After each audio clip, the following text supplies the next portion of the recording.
Alright, hi guys, this is Pig here at DreamHack Summer. I have the famed Terran Liquid Bunny with me. Um, Hello. he's basically been kicking some butt. Unfortunately, did just go out against Jadong here at this tournament, so we're going to have a bit of a chat. Let's start off with that series which we just saw. I think a lot of people were going absolutely insane in the crowd for both of you. They were some of the closest StarCraft games we've ever seen. Obviously, it feels bad to lose, but I wanted to talk to you more about the Hellbat change specifically, as we got to see you use that a lot. Do you think it's really balanced the matchup, and do you think Terran were a little bit, I guess, a little bit underpowered before the Hellbat change? Yeah, I was definitely struggling when the new map pool came out because it's way tougher for Terran than the old one was. Yeah. So I think it's nice with a change like this, but at the same time, you gotta consider that right now the maps are really good for Zerg. So kind of like if you balance around that, and there's new maps which are better for Terran, like maybe the pendulum swings in Terran's favor, then like it's a bit dangerous to do stuff like that. But I think it helped a lot. It's a bit weird though because it kind of like buffed the early game of Terran, and I feel that's not where Terran needs help. It's more like when you get to the late game, there's like creep everywhere. There's Yeah. maybe 30 mutas or something. And I guess, Like, I think most Terrans are of the opinion once Ultras are out, they've got the Ultra Muter, it's kind of yeah, impossible to hold on to your bases because you're expanding away from yourself as Terran as well, whereas Zerg's completely happy to do that. yeah. It depends a bit on the map, but in general, it's very tough. But now Terran is very strong early game with the Hellbat builds, so it helped a lot, I think, for Terran. Yeah, I think it's balanced it out quite a bit. I I guess I feel something I've been thinking about a lot is because the maps are so good for Zerg, it means wide open thirds. We've got lots of counterattack paths and that sort of stuff. So mobility is a lot more important, right? That's what Zerg loves. A map where they can kind of swarm over everywhere and they like to be able to attack into their opponent's third base most of all. So do you think that I mean, I think it's kind of interesting because what's happened is you've got the mobility factor of Hellions now. Suddenly, rather than just being able to poke at the edge of creep and like threaten run bys, which was always a big gamble, is the Zerg being too greedy? Do I just run in? Now you can actually like force, at least in the Korean meta, roaches. But do you think, I've seen in the European meta, a lot of players are going Ling Bane. I know Jadong didn't like to go roaches in the games against you. Do you think it's necessary to go roaches to stop it, or do you think Ling Bane does the job? I'm not really sure yet. I think it kind of depends on what kind of Hellbat build you're using, because at the start I was just experimenting with just like straight up really strong pushes with a lot of Hellbats, and versus Like those, once your medevacs come out, or yeah, like once you have two Hellbats or I mean two medevacs, you transform all the Hellions into Hellbats. Maybe you make a little bit more Hellions than you used to, so you have even more Hellbats.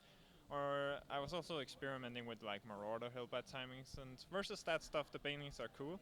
yeah, But what I've been doing recently, like what I did versus Jaden with the medevac drops, if you try to play with only Ling Bane versus that, I feel like it's gonna be tough because you will have the slow banelings, and when you start moving from base to base with the very fast medevacs, only the links are gonna be able to keep up, yeah. and then you're gonna have to run your drones around. You can't really fight with the links. You kind of need the banelings there, and they're a little bit slow. So, We even see, like, I guess and the lava get roasted up sometimes when an inject pops out, and it yeah, is almost always lost mining time. Like, Jadong, I think, is one of the best multitasking players when he's in a hard spot, and we saw him, especially on Waystation, just kind of running drones back and forwards constantly. So I feel yeah, like it's very tough. even when he was responding perfectly, I think you were getting ahead. So I think that was pretty damn solid. Yeah, maybe Hyun had a really good response when I played versus him, where he went like gasless, and then he went into Roach, but he didn't make any drones at his third almost. He had like 4 or 5 drones there or something.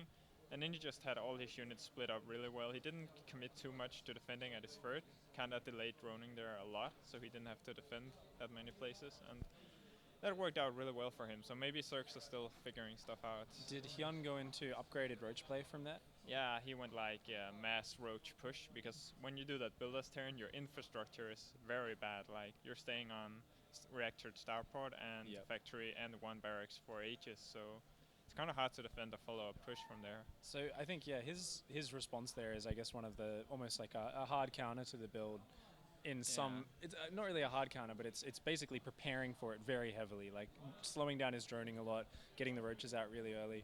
That's something which is coming back, which is pretty interesting because I feel like roach play is very strong on the new maps, like merry-go-round and way station and that sort of stuff as well. So It's interesting. I'm kind of trying to just figure out exactly where I'm wanting to go with these questions because to me it's just an interesting conversation. So I'm just like, what can I learn about this particular situation from you? And there's actually a rainbow outside. How cool is that? Amazing. Unfortunately, you guys can't see that on camera, but that's actually awesome. Cool. Well, it's a bit off topic. It's a rainbow, man. Rainbows are cool. It deserves comment. Come on.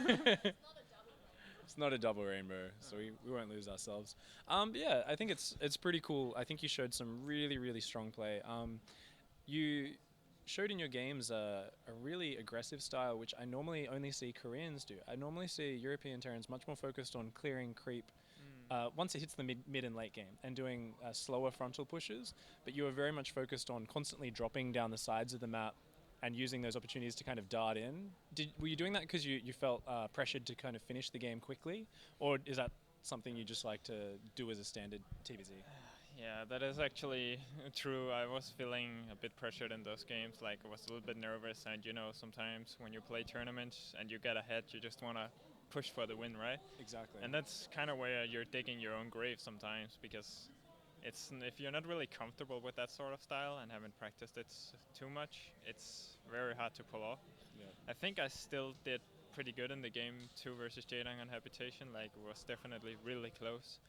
But there were still many mistakes from me, and I'm kind of sad because if I had just done a few things better, I think things would have gone my way. Well, sorry to ask you so many questions about it so soon after you lost, but it's okay. It's something where I think that game everyone was really impressed. There was a point where he had the really well-placed spine crawlers to hold your follow-up push after you'd done very nice harassment in the early game.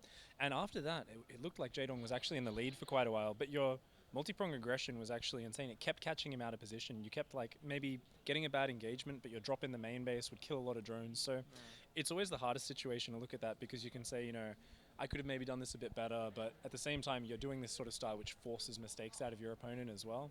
So I think it was really well played, and I think everyone at the event was massively impressed. I think that was one of the best kind of crowd responses we've seen to a game all event. So I think that's enough about the actual games, and let's go on to some lighter topics. We got a question from Dorothy. What do you think of the new TO jackets? Okay, the Team Liquid jackets are really awesome. I've actually been getting so many compliments while I've been here at DreamHack that the jackets just look awesome. Can I touch it while you... Yeah, sure. It feels good too. Yeah, it's really comfortable, and it's a thing that really makes us stand out as a team. Like, yeah, it's really cool. It gives it a professional look. I really like it as well, because I think teams like to have the very kind of mass-produced T-shirt which the fans can buy and like is very simple design. Yeah. Then you've got the kind of exclusive jackets as well, and it just looks badass. So we are gonna be putting the jackets on sale though pretty soon. Oh really? So, that'd be quite pricey though, I'm sure, for such a good quality jacket. Yeah, probably. I'm not sure. I think maybe there will be HyperX on it. Okay. But yeah. Have you ever used your shoulder on it? What? I actually got that question somewhere else. He's Terran, that's where he puts the stim packs in. He's got a... Is it that weird that there's a shoulder pocket? Is that why? It looks cool, but you think about it and you're like, wait, what do I ever use this for? No, I haven't used it yet. Cool. Well, so on to some other lighter topics. I just wanted to ask you quickly, what's going on in your life? You're playing full-time StarCraft right now. You're living in Denmark. You're living with your family still? Yeah, my parents are divorced, so I'm living with my mom. Yeah, not too much going on. Are they supportive? Is your mom supportive of your career? Yeah, she's really supportive. My parents in general have been really supportive of me. Like, of course, there's always gonna be like the kind of pressure to start studying at some point and stuff like that. That's all right. I think that's necessary also. You can't continue to do this forever, so it's natural. But in general, like, my mom also watches my matches and stuff sometimes. Oh, that's awesome. That's really pretty cool. She like sends me messages after games sometimes. Scout better? Why did you cheese? Your macro is so good, Bunny. Yeah, it's pretty nice when I win, but when I lose, it's... I mean, that's really cool. I think she learned not to message me after I lost, not by now. So, yeah. Too many angry responses or just not answering. Not answering, that's where we're at. Yeah, I think that's really cool because I mean I hear so many stories about pro gamers who don't have that sort of support. I think it was really funny watching Free to Play, documentary with the Singaporean Dota player who obviously is like under huge pressure and his parents like he had to like skip his school exams and stuff to play and I just think it must be a nightmare because I'm lucky as well in that my family is very supportive of it. My girlfriend's very supportive, so. Do you think you'll stick with it for a long time? Do you think it'll be just kind of depending on how your results go? What are your plans for the next few years? I don't know. I'm. It's really something I'm debating back and forth, and it depends also on how long I will have like my passion for the game, because that's really important for me. If I'm not really interested in doing it, then there's not really any reason for me to do it, I feel. But right now I still have a lot of passion for the game, and I like a lot of people in the scene, and I really like competing. So yeah, I really love the community, and there's a lot of nice people, so just a nice atmosphere to be in. Like, It is. It's really special when you come to, especially an event like this, and everyone's kind of all competing together and hanging out over in the Twitch lounge. We all get to kind of watch the games and talk strategy together. Yeah. And for me, I find it's really invigorating, even if I've, not performed so well, just to be able to chat to so many like-minded people that love StarCraft. So. Yeah, I mean, let's. I guess we'll round up now. We've been going for quite a while, but before I do shout-outs, I wanted to ask you: do you still use mouse acceleration? I still use mouse acceleration, yeah. I have actually been debating whether I should turn it off or not, because like sometimes I have pretty poor mouse accuracy, but sometimes it's also really good, so it's hard to say if that's because of the mouse acceleration or if that's just like a general thing. There's so many other factors, right? And it yeah, takes a long time to swap. If you do that, you might be very subpar play for maybe 3 or 4 weeks. Yeah, and that's I really I don't take losing very well, so that would be very that would be very tough for me. Do you, I think do you break keyboards ever, or like punch a table or anything? I have punched my keyboard once or twice, but yeah, it can take it.